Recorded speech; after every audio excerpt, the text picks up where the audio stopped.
15 जनवरी 2025 की रात नई दिल्ली रेलवे स्टेशन पर मची भगदड़ में 18 लोग मारे गए। यह हादसा राजधानी दिल्ली के सबसे बिजी स्टेशन पर हुआ। हादसा होते ही लोगों ने रेल मंत्री का इस्तीफा मांगना शुरू कर दिया, तो किसी ने पुरानी सरकारों की गलतियों को ढूंढना शुरू कर दिया।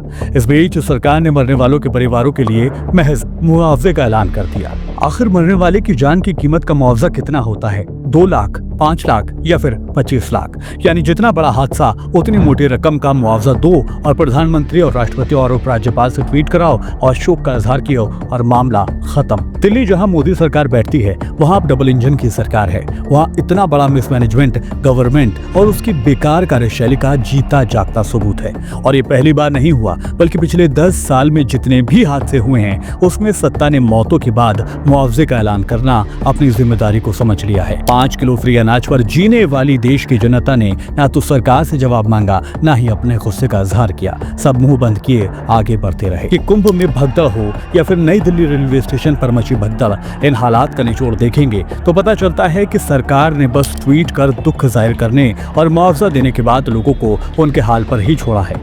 29 जनवरी को कुंभ में मची भगदड़ में 30 से ज्यादा लोग मारे गए। सरकार लगातार इस घटना को छिपाती नजर आई। हालात ऐसे थे कि केंद्र सरकार और राज्य सरकार के बयान भी आपस में मेल तक नहीं खा रहे थे।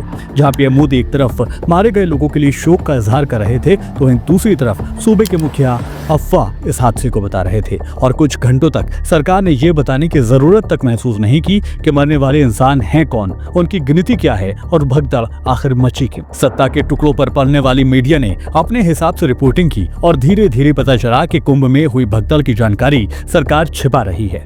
29 जनवरी को कुंभ में 3 जगहों पर भगदड़ मची थी। न्यूज लॉन्ड्री की रिपोर्ट के मुताबिक 79 लोग मारे गए थे, लेकिन किसी ने ना तो सीएम से इस्तीफा मांगा और ना ही पीएम से। यहाँ तक कि किसी ने सवाल करना तक महसूस नहीं किया कि जब आप इतने बेहतरीन मैनेजमेंट का ढोल पीट रहे हैं तो इतना बड़ा हादसा किसकी चूक से हो गया।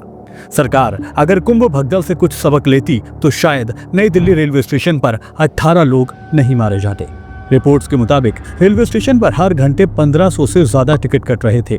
भीड़ बढ़ती जा रही थी। रेलवे अधिकारी ये भूल गए थे कि अगर ट्रेनों को सही टाइम पर नहीं चलाया गया तो जिन लोगों के लिए हर घंटे हजारों टिकट काटे जा रहे हैं उनकी जान का क्या होगा।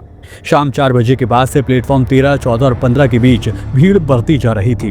रात 8:30 बजे शेड्यूल ट्रेनें लेट हो गईं। प्रयागराज स्पेशल, भुवनेश्वर राजधानी और स्वतंत्रता सेनानी एक्सप्रेस तीनों ट्रेनें प्रयागराज जाने वाली थी। 2 ट्रेनें भुवनेश्वर राजधानी और स्वतंत्रता सेना लेट थीं। इन तीनों ट्रेनों को प्लेटफॉर्म नंबर 14 पर आना था। जब प्रयागराज स्पेशल प्लेटफॉर्म नंबर 14 पर पहुंची तभी अनाउंस हुआ कि भुवनेश्वर राजधानी प्लेटफॉर्म नंबर 16 पर आ रही है। इतना सुनते ही भीड़ प्लेटफॉर्म नंबर 14 से 16 की ओर भागने लगी और नतीजा ये हुआ कि इस भगदड़ में 18 लोग मारे गए। जबकि रेलवे और सरकारें ये अच्छे से जानती थी कि आस्था का जन सैलाब इस वक्त उमड़ा हुआ है, उसे पुख्ता इंतजाम करने की जरूरत थी, मगर वो इंतजाम कहीं नहीं थे। इसीलिए हादसा हुआ। मगर मजाल है जो किसी ने सरकार से एक भी सवाल किया हो तो। भारत की जनता मानो एक जीते जाते इंसान का प्लेनेट नहीं, बल्कि मरने के बाद जिंदा हुए ज़ॉम्बीज़ की एक अपनी दुनिया बनकर रह गई हो, जहां किसी के मरने या फिर मारने से किसी को कोई फर्क नहीं पड़ता। लेकिन ऐसे ज़ॉम्बीज़ लोग हर जगह नहीं मिलते, बल्कि दिल्ली से 5000 किलोमीटर की दूरी पर यूरोप के बॉर्डर पर एक देश है सर्बिया, जहां नवंबर 2024 में नोवी साद शहर में एक रेलवे स्टेशन की छत का एक हिस्सा गिर गया। इस हादसे में 15 लोगों की जान चली गई। सर्बिया के लोग इस घटना के बाद सड़कों पर उतर आए। वहां के प्रधानमंत्री के खिलाफ जबरदस्त प्रदर्शन शुरू हो गए। हर दिन वहां के लोग अपने बिजी शेड्यूल से 15 मिनट के लिए विरोध प्रदर्शन में हिस्सा लेने जरूर जाया करते थे। लोग 15 मिनट के लिए गाड़ियों का आना जाना रोक दिया करते थे और ये सिलसिला 28 जनवरी तक चला, जब तक कि प्रधानमंत्री का इस्तीफा नहीं मिल गया। इस्तीफा देने से पहले सर्बिया के प्रधानमंत्री ने मामले में कार्रवाई की थी और घटना के लिए कम से कम 12 लोगों को गिरफ्तार भी किया गया था। इसमें सर्बिया के पूर्व निर्माण मंत्री भी शामिल थे, लेकिन लोग नहीं माने, सरकार के खिलाफ आवाज उठाते रहे और 28 जनवरी 2025 को सर्बिया के प्रधानमंत्री मिलोस वुचेविच ने इस्तीफा दे दिया। सर्बियाई लोगों ने कहा कि रेलवे स्टेशन के छत गिरने का मामला भ्रष्टाचार का है, क्योंकि मिलोस वुचे पीएम बनने से पहले नोवी साद शहर के मेयर रह चुके थे और रेलवे स्टेशन की छत का निर्माण उन्होंने ही कराया था। क्या हम ये हिंदुस्तान में इमेजिन कर सकते हैं कि 15 लोगों की मौत के बाद प्रधानमंत्री इस्तीफा दे देंगे?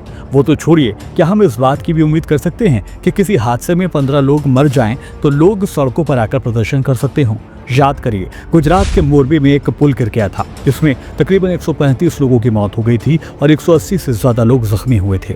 हादसे के बाद मृतकों के परिजनों को 10-10 लाख रुपए के मुआवजे का ऐलान कर दिया गया था और मामला शांत हो गया। जून 2023 में उड़ीसा के बालासोर में 3 ट्रेनें आपस में टकराई और हादसा हो गया। इस हादसे में 250 से ज्यादा लोगों की मौत हुई और हजारों लोग जख्मी हुए। उस वक्त पीएम मोदी ने कहा था कि मामले की पूरी जांच की जाएगी और दोषियों को बिल्कुल बख्शा नहीं जाएगा, लेकिन ना तो रेल मंत्री ने अपनी जिम्मेदारी समझी और न ही पीएम मोदी ने इसके लिए किसी को जिम्मेदार माना। किसी भी हादसे के हालात में सरकारें एक ही स्ट्रेटेजी यूज करती आ रही हैं और वो है मीडिया को हकीकत से दूर रखना। नई दिल्ली रेलवे स्टेशन पर जो भगदड़ मची, उसमें भी रेल मंत्री ने ट्वीट करके कहा कि नहीं, दिल्ली रेलवे स्टेशन पर सब कुछ ठीक है।